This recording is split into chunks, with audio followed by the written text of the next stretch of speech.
104.7 The Cave, KKLH, Marshfield, Springfield. Broadcasting pure classic rock from the Just One More studio in beautiful Midtown Springfield. It's Ned Talk, your local live sports show. Sports talk for imbeciles. I hate that show. Now, here's Ned. Play ball!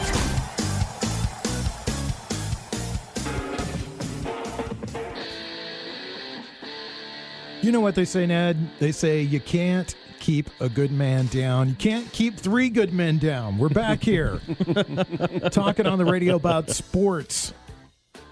How you doing? Always on a Monday night from 6 to 7, we will be here talking sports. Now, that will change when the Kansas City Chiefs start their season, because then we morph into the Chiefs pre-game show. And we all love morphing. It's one of our favorite things to do.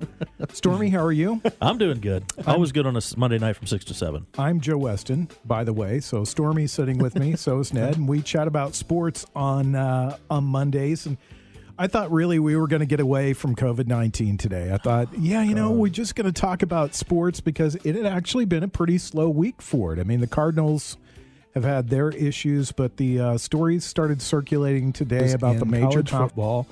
2 of the 5 looking to bail, and the other 3 having to make a decision and trying to put on a united front. What are your thoughts, Ned? It's a very fluid circumstance and one that I wish hadn't happened. You can look at it in a number of ways.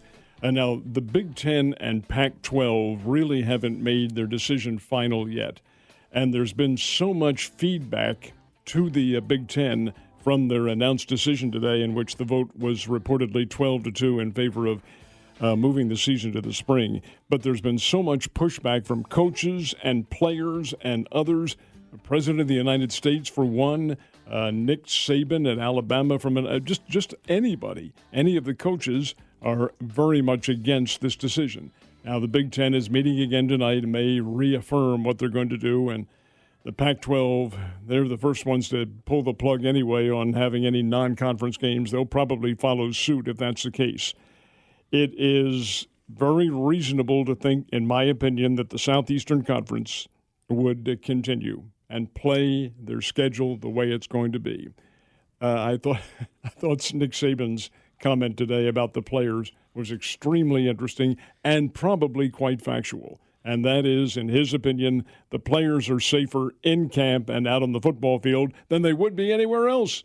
And I suspect that's probably true, because they follow the regimen and follow the discipline. Now, again, we are talking football, guys. It's a game. Do you play a game and put the health concerns to the side? No, you don't. COVID-19 is a very viral virus. Nobody knows anything about it. That's why they call it the novel coronavirus, because it is new. There is no playbook to follow. There's no formula as to what will happen, what might happen. So as a result, that leaves the officials of these leagues in a quandary. But you take a look at the numbers, and in the United States, we have had, I think, 5 million COVID-19 cases. Most of those 5 million cases recover. Not all. Most of the ones who don't recover are elderly, like moi. They're not football players. They're not athletes. There are some, of course, there's some to everything. There's an exception to every rule. But for the most part, they're young, healthy individuals who will recover. But the long-term effects of COVID-19 are still not known yet. Still, you have to understand that although it is football, it's a game, it is also a very big business. And the financial hit that these conferences are going to take if they dump, and I think the Big Ten and the Pac-12 will, are going to be substantial. There's no doubt in my mind that this has been discussed over and over again. Will a spring season be a backdrop to that? In other words, can they make up for it in the spring season? The answer is no, they cannot, not in my opinion. Furthermore, playing spring football really puts the athletes at a huge disadvantage, because it means playing at least 22 games in a period of about 7 months. And that physically is very difficult, if not impossible. Yeah. Stormy, your thoughts? Well, there were other coaches, Frost up at Nebraska and Harbaugh in Michigan have always stated that they want to play this season, regardless whether it's even in their conferences. They said they want fall football to be played by their teams. And, telling Ned earlier, there's a unplanned SEC big phone conference between the presidents and the chancellors and all that. And, of course, there's been no word yet about it. But right now, the stories I'm reading are the Pac-12 and the Big Ten are trying to look for a way to, yes, go ahead and postpone or maybe even cancel this year's football. And I think it would be a huge hit to the players and the colleges and to the psyche of a lot of fans. But the one thing that has come up, and I guess we'll probably talk about this later, is that it opens up a huge variety of options for the NFL if they go forward with their season for scheduling, over weekends time. So I'm kind of hoping they don't. I hope the SEC goes ahead and plays. Of course, I'm a big Alabama fan. Just I want to see them play. But, of course, I want the best of what's healthy for the players and the coaches. The players are apparently, according to all the tweets and Twitters and Facebooks and all that sort of rubbish, they are all united. They all want to play. But they are players. They're young. They're 17 to 21 years of age, and they think a whole lot differently from 10 foot tall and bulletproof. A mature standpoint from an AD or a college president who view things differently from a teenager. All right. Again, the outlook with the virus, COVID-19, is still not determined. But again, looking at the numbers, you will find that most of the people are going to recover. And again, that presents an altogether different circumstance. Do you even stop the mitigation of the disease by canceling your season? I think there's a question about that. Does it even have any effect? I'm not sure that it does. I don't think anybody knows that it does. You're listening to Ned Talk on 104.7 The Cave. We're chatting about the big news in college sports today, that the chancellors of some of the schools have come out and said that they would like to postpone. One of the things that really struck me about this, and I'll get your guys' thoughts on it, is, and you both well know this, that most college presidents would step over their dying grandmother for $1 that they can get from sports. For them to come out and say, take the financial hit, that tells me something. What does it say to you? It tells me that if they're willing to sacrifice financially, that the scientists and doctors to whom they have talked have not presented the positive picture that they wanted. There was an initial thought back in the summer that by now the disease would be on the wane. There might be a second spike, but the circumstances would be such that the dangerous part of it would probably be past. And that evidently has not been the case. That's what I take from this decision that's been made. And yet there are others. I heard an interview today with the the athletic director of the University of Arkansas, Mr. Urich, who said, as far as he's concerned, the doctors have all been very positive. The situation is such that there are no COVID-19 cases on the Razorbacks team. I think there are very few, if any, with any of the other SEC teams in particular. And that tells you something about the process that they're using and the protocol that is being used. Again, do you stop living life in a circumstance like this? I have great philosophical problems with all of that. But again, it is what it is. What I come down to on a lot of this stuff is that there's somebody who's a lot smarter than me, a lot smarter than us in this room, who are saying, that's hard to do. This is, yeah, no. Stormy, good point. That are coming to these decisions, and people who really, really would do anything for $1 are going, you know what, maybe we should back off this. Because what starts to strike me is, what sort of liability do colleges, especially colleges, over professional athletes have if an athlete gets sick and doesn't get better? What where's their liability at? Well, they do have insurance policies, that's true. But again, what you're pointing out, Joe, is a very interesting circumstance. Is there an opt-out process for the college athlete? Is there some kind of sufficient background to allow that individual to play and risk getting the disease and risk perhaps some of the side effects that disease might have? That part of it I don't know, but that is certainly a very serious consideration, and it may be the ultimate consideration with what's going on. Maybe there is no specific plan to follow. I would think that college football would have something in mind But I read a column today where the allegation was that there was no plan along that line. That's something I wanted to talk to both of you guys about, too. This morning when I was watching the sports show, where all this really landed at was the fact that there is no consensus on leadership in the NCAA. There's not a commissioner that goes, we're not going to do this, or we're going to do this, and this is how you're going to do it. I saw a tweet that Trevor Lawrence put out today that was a very well thought out tweet. You guys know, as far as this goes, I'm more conservative than the two of you are as far as the coronavirus. But I liked what he had to say. He said, let us play. Let's have a plan in place. And I think that's what the players and the coaches are going, if we're going to do this, let's have a plan. But there doesn't seem to be any leadership. No, and that's a good point that you bring up too, Joe. I don't know whether he calls himself the commissioner, but Mr. Emmert, who is the president of the NCAA, has really not come out with a formula. He's saying the conferences can make up their own mind and something like this. Well, again, you run into a circumstance here where leadership or lack of comes into play.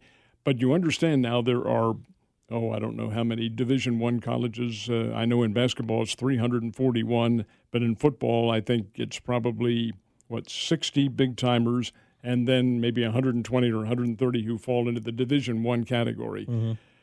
There's no leadership like there is in the NFL, which is the 32 teams. And you have a commissioner there. You have Mr. Goodell and the general managers who can formulate a plan, a protocol to go by. And in college, this has not been followed. Therein lies one of the very big differences. And you're letting each of the conferences go along and make their own decisions and follow whatever circumstances they might have been party to from a scientific and medical standpoint. It's just really a jumbled mess, and that's a shame.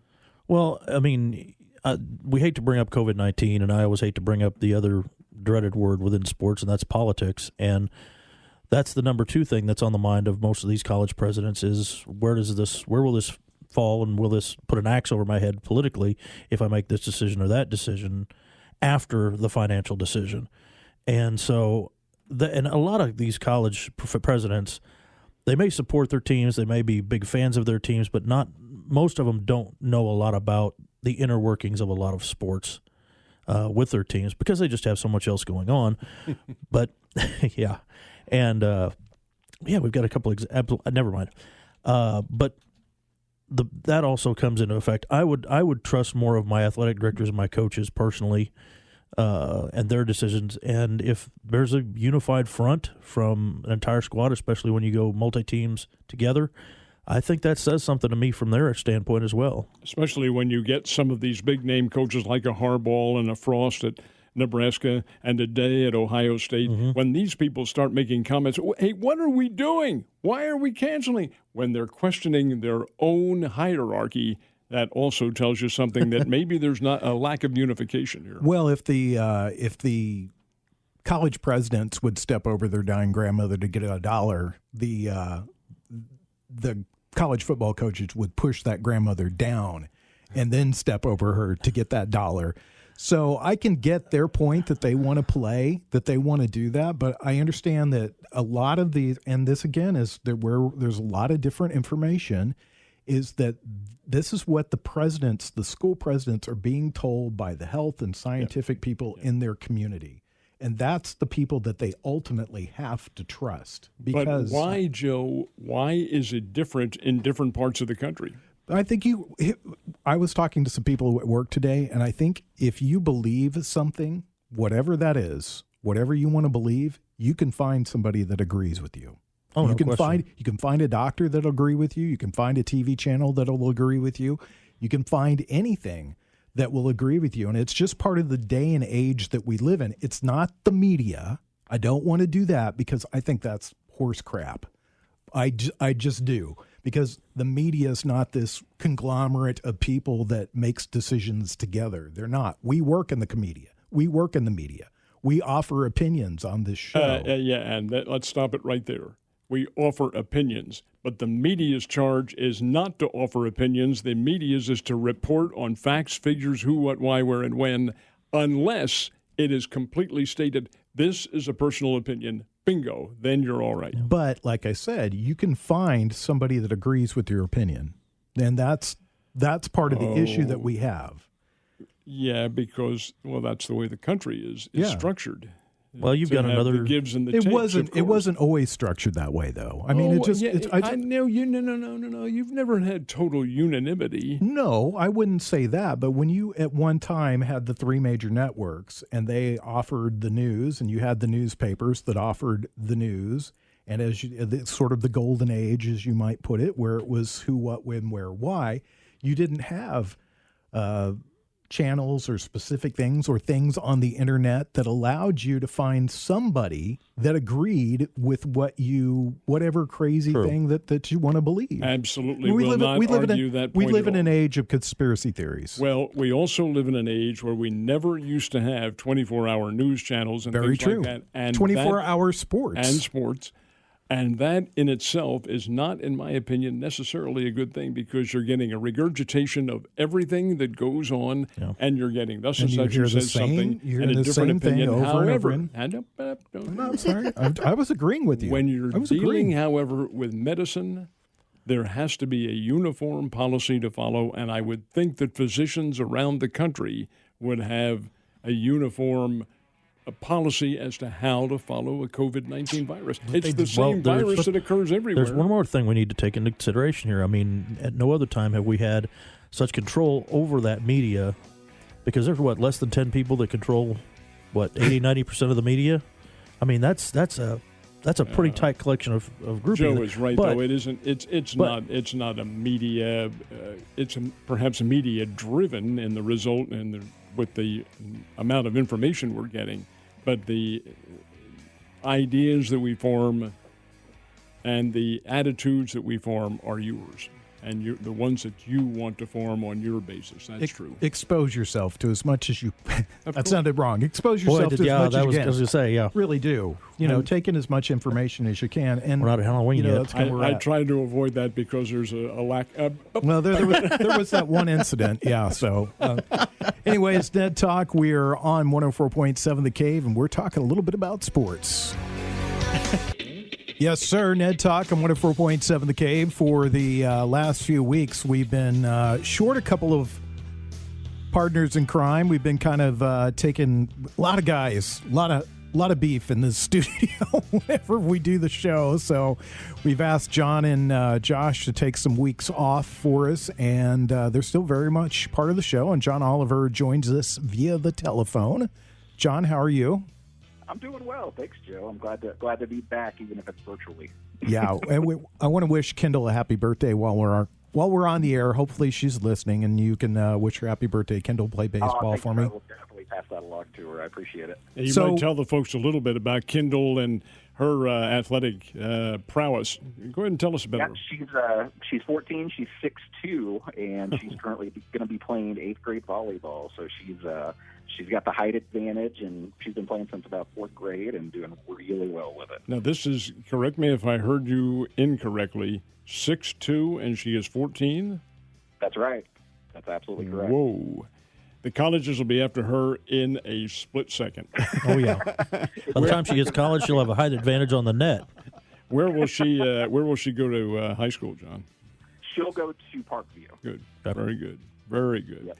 All right, let's talk a little baseball. Guys, start her off. Did you want to... All right, yeah, let's talk about it. John's has covered Springfield Cardinals for quite a while, numerous years. How is it this year not doing the Springfield Cardinals?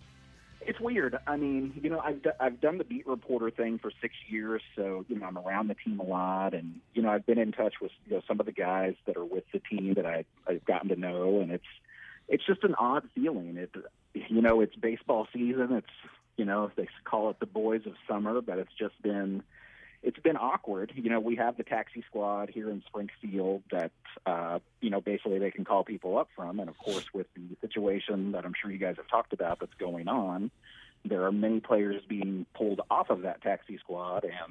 at some point, hopefully making their way to the major leagues if we ever get started again for St. Louis? That's a good question and a good summation that you bring up. I had the pleasure of talking with Dan Ryder the other day, and it was just about the time that Genesis Cabrera was being called up, as was Alex Reyes and a guy named Schrock, with whom I'm not familiar. Max Schrock, yep. He's an infielder we got from the Oakland Athletics. He's got a big bat. Fields pretty well. It's just consistent average is what they're looking for with him. But he's got the potential. He's 25, so he's not a young prospect necessarily, but he's got potential. Well, those guys, to my knowledge, are up with the big club right now, which brings up the next point. There was a little note today that for a change, there has been some slight good news, and that was that the COVID-19 tests, the virus tests, all came back negative as of yesterday. So that will lead you to believe they have another couple days in which they may be able to formulate a policy. Right now, they have a doubleheader Thursday in Detroit, their first game in over 2 weeks. Do you hear anything different from that? Have you heard any information that something might happen to the season, to the team, et cetera? I have heard some rumblings. I can tell you confirmed they have canceled that doubleheader on Thursday, Ned, because of concerns that they won't be able to get enough workout days in. And as you can imagine, I'm sure most people out there can do the math. The Cardinals have only played 5 games this year.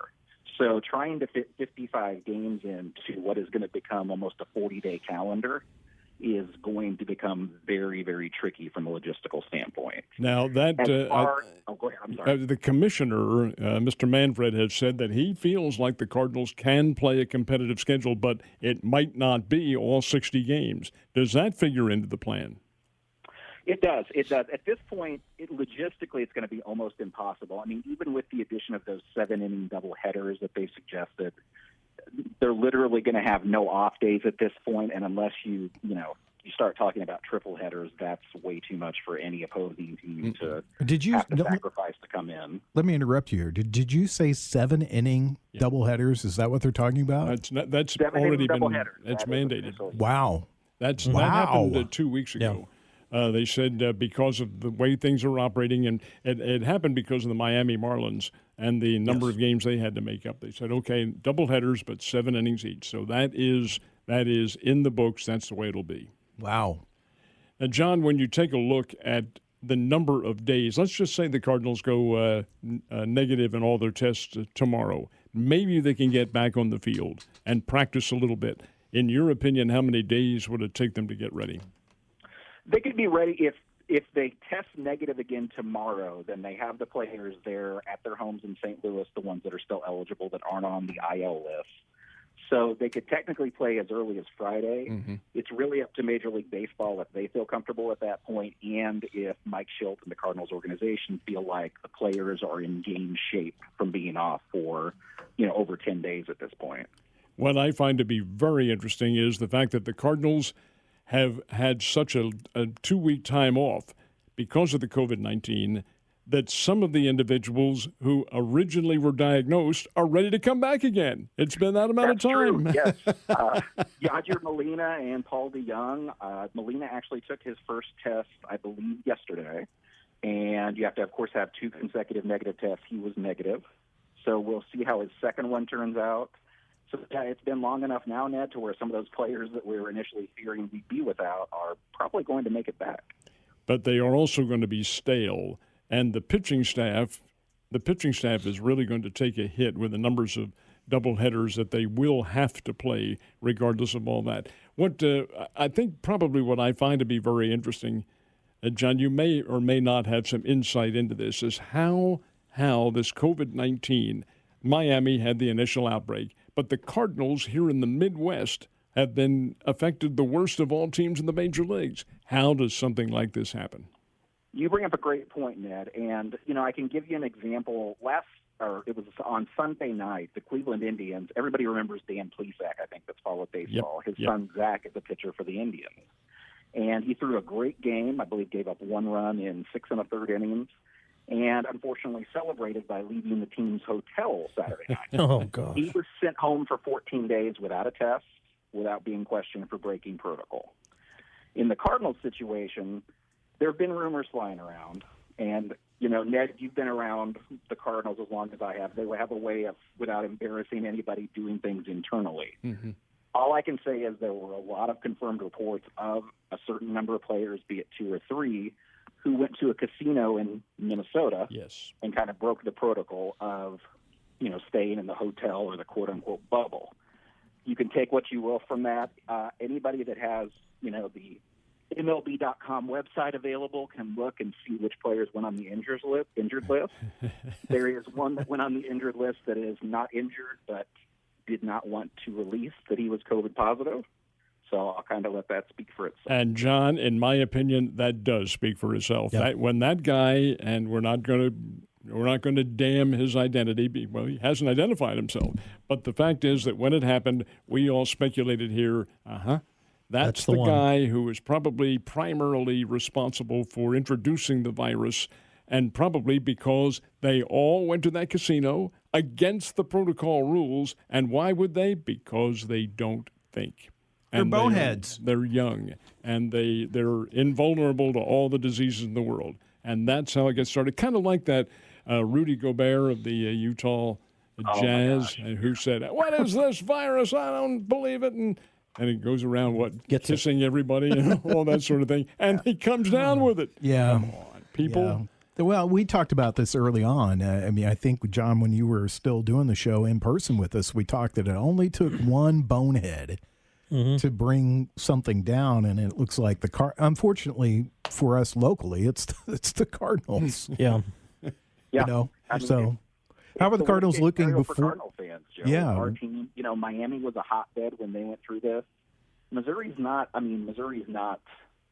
low on cases, but they're not really a hotbed. So I feel like this is mainly due to carelessness. It is. Yes. It is. And a total violation by guys who are supposed to be disciplined, but a violation of all of the protocol rules. And I would think that there would be some level of discipline involved in this, but maybe not. Maybe getting the virus is the discipline. That one person we talked about, Ned, the discipline's kind of an issue with him anyway. Involved with the teams that I've talked to, the particular individual that we won't name has had issues in the past violating team protocols on other items.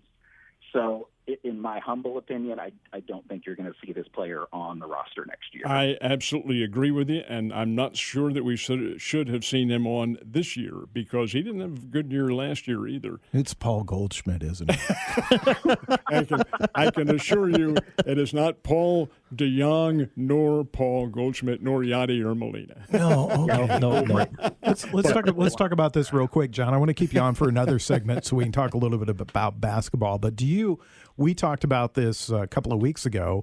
Do you feel that Major League Baseball made a mistake by not following kind of the hockey and the NBA model to go with the bubble? I don't think you can't look at it, and I don't think you can look at it and not think it was a mistake. When you're looking at the NBA, they have had 0 cases since the bubble began. With the NHL, the same situation. They've had no problems playing. The only way to conceivably play a contact sport and not have what we're seeing with the Marlins, the Phillies, the Cardinals, is unfortunately at this point to kind of be in a bubble. And I think baseball erred on the side of giving a little bit too much freedom and kind of trusting in good faith in certain players, and I think that's come back to bite them, Joe.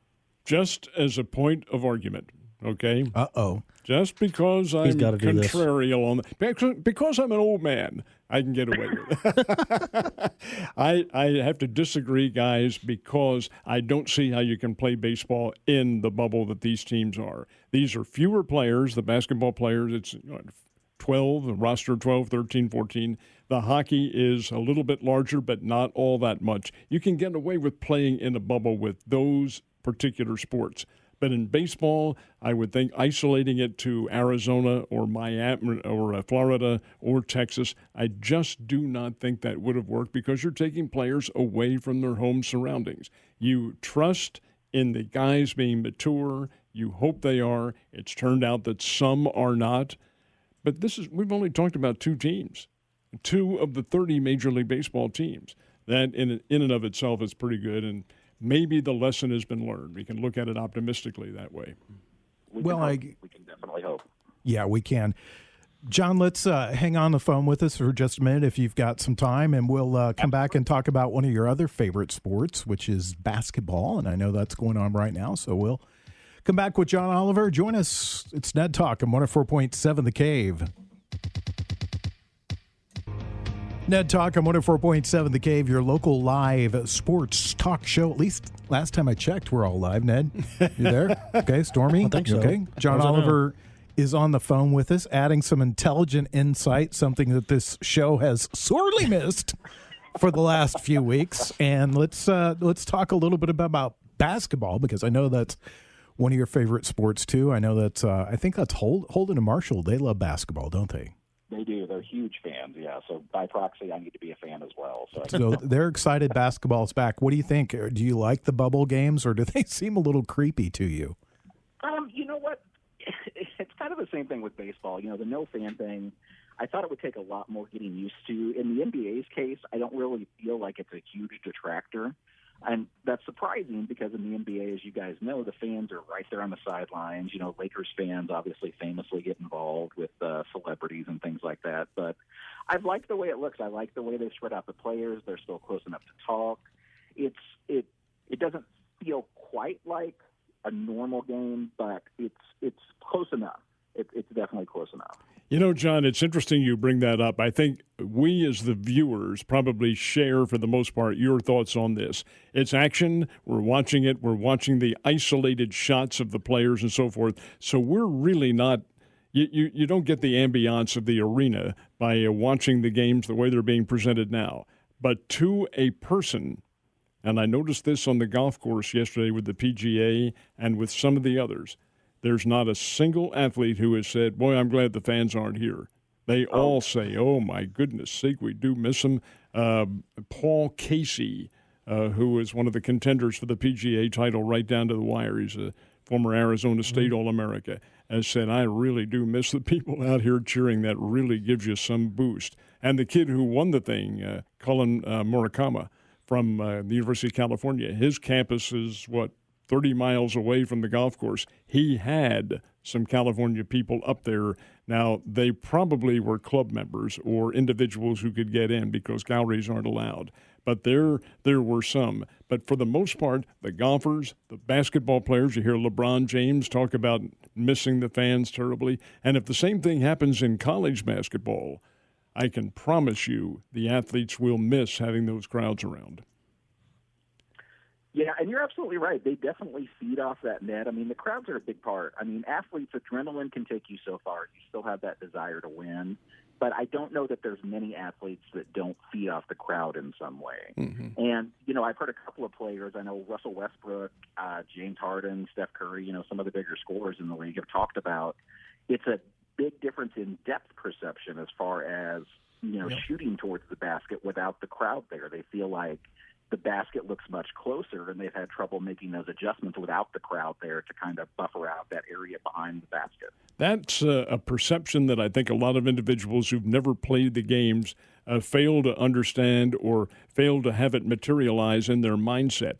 That the perceptions of playing in an arena are extremely important. And I'll tell you where it really comes to the fore. In the NCAA national tournament, when they play them in these huge arenas, hey, the perception level is altogether different from most of the arenas they played in during the course of the season. And it makes a difference with your depth perception and how you shoot the ball. It takes a lot of getting used to. But you're absolutely right. The fans in attendance and that background, not to mention the din that's created by these fans, that has a very positive effect on players and a negative one on the visitors. That's why you have home court advantage. Having said all that, can you see a circumstance in which there is a delay to the basketball season and perhaps no season at all? At this point, they've been so successful with it, and they've been so stringent for anyone that needs to leave for either family reasons or injury purposes. It would really, to me, take quite an aberration for there to be a hiccup at this point, Ned. I think they've been pretty diligent in that. I'm sure the players aren't too thrilled about being confined to the quote-unquote bubble for as long as they're going to have to be. But at the same time, I think it's garnered results for them because they haven't had the issues we've seen with baseball at all. It is going to be a little bit different for them because The championship, I think, is going to be decided in either late September or early October. Then they're only going to get about a month and a half off before they start the season again. That's correct. Yeah, so it'll be a definite adjustment as far as not having that long off season either. How about the college level of basketball? College level of basketball, it's going to be interesting. You know, we've got a little ways to go before that would start up. You guys may have touched on this. College football is not looking too promising for the fall semester, so I think we'll just kind of have to look and see how things are at that point. And, you know, if I were a betting man at this point, I would at least see the college basketball season being shortened or postponed for a period of time. It already has in some respects. Mm-hmm. I believe the Great Lakes Valley Conference canceled all fall sports. Well, the start of the basketball season is in the fall, and that would go up to right before Christmas. And then, of course, in Division II, you have to take 2 weeks off during Christmas. So I can see their season starting maybe in the latter part of December, early January, and maybe with all conference games. I think that's a possibility. That's D2.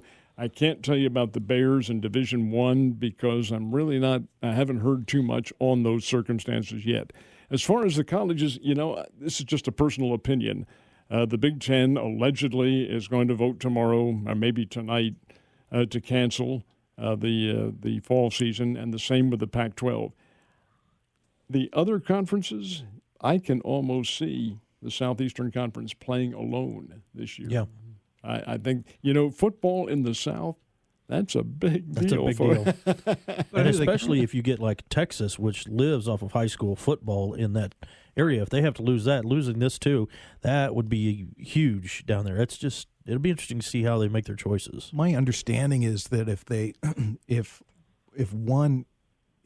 they're all supposed to go. That's my understanding. What I saw this morning is that they need to come to some sort of consensus, whether they're going to play or not play, and there won't be some of us are going to play and some of us are not going to play. What I understand is it's an all or nothing sort of deal. That sounds good coming from a unanimity standpoint, but I'm not sure that's going to work because these folks in the Southeastern Conference are very adamant about wanting to play this season. Rabid's a word you want to use? Rabid's good. Mm-hmm. So let me ask you this, John. The Lakers not looking so good in the restart, and there's some conspiracy theory stuff going around. What's your thought? Who's looking good? The three guys who don't follow the NBA, tell us. Yeah, I can tell you this for sure, Joe. The Lakers look terrible. They look out of sorts. They look out of shape. So they've been tough to watch. It's frustrating. You know, I know Anthony Davis and LeBron James and Kuzma and others with the team have voiced their frustration, but it hasn't fixed anything up to this point. One of the biggest things I've noticed with the restart is you can really tell which players took that break seriously and really worked on getting their reps in, honing their craft, and which ones might have kind of taken it as a little bit of an extended break, just assuming they'd be fine when they came back. I have the feeling the Lakers weren't maybe as diligent as other teams. I can tell you this, Milwaukee, with Giannis and the rest of his crew there, they look phenomenal. It's going to be very, very hard. Why are you raising your hand? This is your show. Because I watched a game the other night in which the Milwaukee Bucks played the Dallas Mavericks, and I can't tell you how overwhelmingly I'm impressed with the Luka Doncic. My goodness, this guy, he made a play, and this is just an example. The guy scored, I think, 37 points and had a triple-double.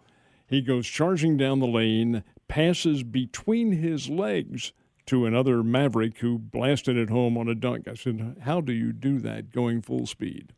That's pretty good. That's amazing. Yeah, he's fun to watch. He's definitely a young star, and there's a lot of them in the NBA right now. And Ned, I hate to burst your bubble. I know Philadelphia is near and dear to your heart. Ben Simmons out for the year and Embiid having all the ankle issues. I don't see them being able to really make much of a run up. No. When your two star players are going to be sidelined like that, they're an also ran as far as the championship's concerned. But there's always hope, John. There is always hope. Is the process over? Towards a Clipper and Buck final, so I'll see if that comes to fruition. Yeah, that's pretty good. That's a pretty good choice. Yeah, Clippers and the Bucks. Yeah, that would be a good one. The guy from Denver too is a really great player too. Nikola. The other big man in Denver. He's Nikola Lucic, I think his name is. God bless you. Yeah. Well, John, we'll let you get back to Kendall's birthday party, and you again wish her happy birthday from all of us. I know that she will be excited to hear happy birthday from Ned. Ned, happy birthday, kid! Happy birthday! 14 years old and 6'2". That's pretty good. Tom Mass said what to me?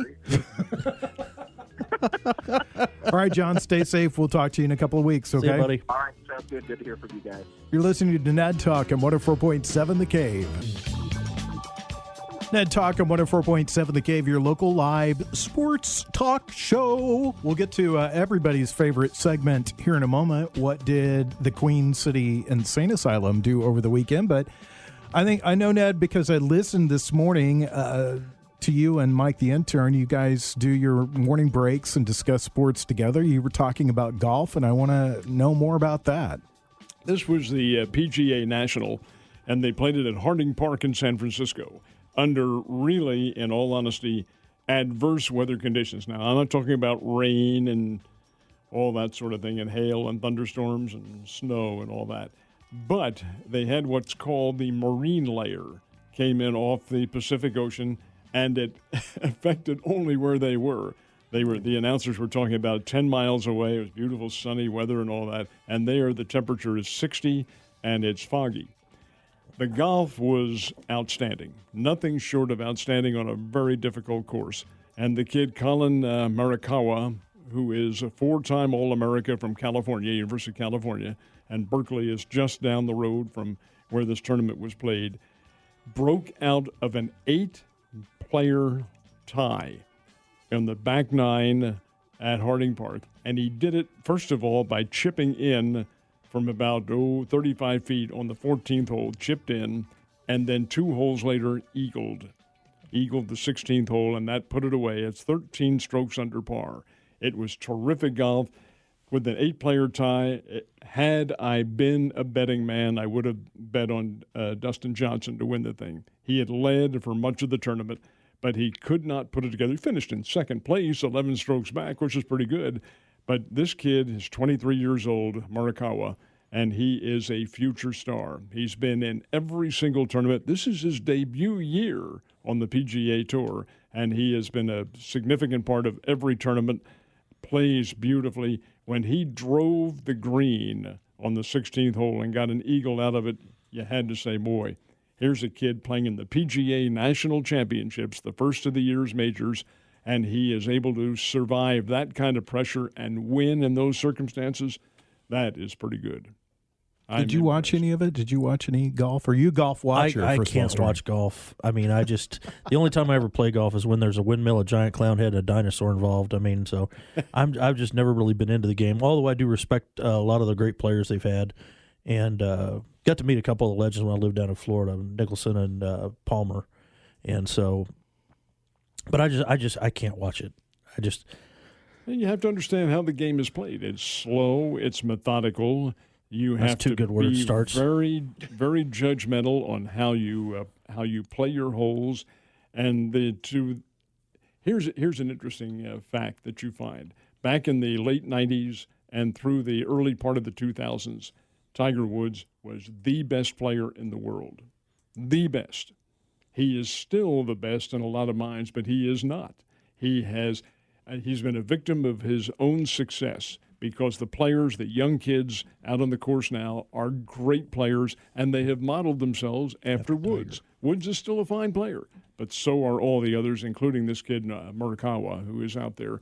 But there are so many others, and they're all big. The kid from Southern Methodist, DeChambeau, he must go about 255, 260, and he hits the ball 800 miles. He's another future star on the PGA Tour. You know, I used to work for a group of radio stations that was owned out of Augusta, Georgia. Mm-hmm. And so I would ask some of the guys there, you guys go to the Masters and see what it's like. And they were like, oh, yeah, we go all the time. And they said, all those guys, they smoke. They know where the camera's at. They're walking along course, smoking their heaters as they go. And then as this camera comes, the cigarettes disappear. But that's not what you see in the younger players today. These guys are athletes. They're not the, beer in the bag kind of guys. Interesting, Joe, you bring that up, because back in his heyday, Arnold Palmer, who really led the charge of golf into the big time, he and Jack Nicklaus, it was not at all uncommon. Now, this is before cigarettes were taboo. You'd see him on the course on TV. He'd be off on the side, smoking one, flip it away, just like that, not to be clandestine about it, but because he's ready for the shot. But, it was common knowledge back then. Yeah, Joe DiMaggio, after every inning, sit down, smoke a cigarette, drink a cup of coffee. Could you imagine doing that? 90-degree days in New York, wearing a wool uniform, a cup of coffee, and a cigarette, sitting there. Somebody of that area, My turn at bat? I can. Okay. Well, it did happen. And now, guys, please don't misunderstand. I'm not saying this to name drop. That's not the point. This did happen. I've had a number of occasions, personally, to be in programs with introducing and interviewing John Goodman. And I once asked him, it's been about 5, 6, 7 years ago when he was here, I said, when you played Babe Ruth, oh man, what was that like? He said, it's the most uncomfortable I've ever been in my life. We're shooting those scenes at Wrigley Field in a wool uniform in the heat of summer. No, thank you. Yep. Guys, that's true. He did say that. It's a different day. I mean, guys are in much better shape now. They're much better. There's more thought. When I grew up in the 70s, a lot of baseball players still smoked, and a lot of them were not what you would think of as being athletes as far as baseball goes. There was a lot of heavier guys that played the sport, and and now that's kind of the exception to the rule. There's more guys that are in good shape. Let's talk real quickly before we get into the insane asylum stuff. I do want to talk about that. Don't take it wrong. But what's your thoughts on the Astros getting plunked a little bit and a little bit of the brawls going on? Not a surprise. I did think it was absolutely reprehensible that when the Astros and the A's went after each other, there was no social distancing in that fighting. What is this? What have we gone to? This doesn't surprise me at all. Major League Baseball has taken offense to what happened, and these guys are going to get plunked. And I think, in all honesty, I think it's had some effect on the Astros' play this year. They are not they're not playing with the same verve as they've had in the past. In fact, Oakland is. Oakland has been nothing short of sensational. They've been great. They're a nice team. They're a very well put together team, well constructed. Melvin's done a terrific job of formulating a good winning base with that ball club. That's not to downgrade the Astros. They're still very good, but they're not playing with quite the spark that they have. But that fight yesterday out in Oakland, that's symbolic of what's going to happen to them this year. Yeah. Well, I think they got a break for it not being a full season. I mean, if you call it a break, I mean they're not facing fans. They're not facing, people have had a little bit of time to cool off. There's some teams obviously that have not cooled off about it, but it's interesting to see. And they're not playing some of those teams either. Yes, exactly. They're not. I don't think they're not. Are they playing the Dodgers? They're not playing the Dodgers, are they? Not that I know of. No, they're not getting the Yankees either. So I know that would be a little bit of a. Well, yes, they are, because they just had a series with them. They didn't play the Yankees. No, the Dodgers. Oh, Dodgers they? and Astros. Yeah, they just had a series in Houston with them. Okay. I know Kershaw made some comments about it, that he was not happy about some stuff. In fact, they had a little standoff, a little dust-off down in Houston the first night, and the Dodgers won that game 5-2, but they also had a little brushback incident. The next night, there was nothing. I think the umpires were looking out for something, and the Astros won that one going away. But, yeah, they've played, and they'll probably play again this year. Well, I know that first week baseball back, they were already reporting that, the Astros are getting a few more inside pitches than they probably should on that. But to get a segue from the fights in that to the fights in this, we talked about Mike Tyson making his big comeback. It looks like that may be delayed. Hopefully by next week we'll have more information He's about fighting that. a shark, though. Last night, it's shark supposedly. week. Yeah. Last night, I don't know how it went. Apparently he hasn't been eating. That wasn't on the news today, so I guess that may be why they're delaying it. I don't know. The shark might have won. Do you watch Shark Week, Ned? What? Shark Week. It's a national holiday in America. Didn't Dang you near. know? Everybody gets the week off On for Discovery Shark Channel. Week. It's a fun one. I'm tired of I it. must admit. I'm tired of it. Shark Week, and then there's the competing channel that has Shark Fest, which is a month of shark programming. I'm like, please put something else on. How much more? I know everything. there is to know about sharks, and I don't care. What does Mike Tyson have to do with that? They did some sort of, did you watch it? I did not. It was a thing that said Mike Tyson versus a shark. I don't know what it was. They have some celebrity each year, and they do something with that celebrity. Last year was Shaq, and this year was Tyson. So yeah, try to promote the comeback. But anyway, it's delayed. Hopefully next week we'll have a little more information on it. But yeah, the Queen City Insane Asylum played again this past Thursday. Nice This segue. past Saturday, and down in Aurora, Missouri, if you can call that a road game. That was the first road game for the team, and won it 74-32. A little bit closer this time. But a lot of players on here had played together, different teams over the last 10 or 12 years, and so it was I don't want to say it was personal, but it was much more heated, much more personal with some people, I guess. Did get to see several of my former Wolfpack players playing for the other team, kind of a reunion there, but much better challenge for the team. And it was just interesting being that far out of our normal set where we are in Nixa. But the team really came together well and played together well, and had a good crowd, a great crowd there. What was the score? 74-32. That was a challenge. Well, no, it's more challenge than we've had in the past. And they did, and the defense at started the game, the first quarter up into the second half through the second quarter, was a big challenge, and our line needed that and needed to see something a little stronger just in case we run into something bigger down the road. So I was happy with them getting more of a challenge in different areas. And throughout the game we had several, because they had some very good players. My hat's off to the Missouri Monarchs. They do have some great players on there, and appreciate them having us down there. So do you guys, let me ask you this, do you do any scouting? Is there any way to know about how the other teams are doing or what they look like? Or most of the guys know who's on what teams. They still talk, they still communicate or have mutual friends and find out about who in this, and that's where Caleb and a lot of our coaches get their information, and they know these players and these other teams and how they worked and how they've played in the past. So there is a way, but it's not nearly the traditional side of it. When's your next game?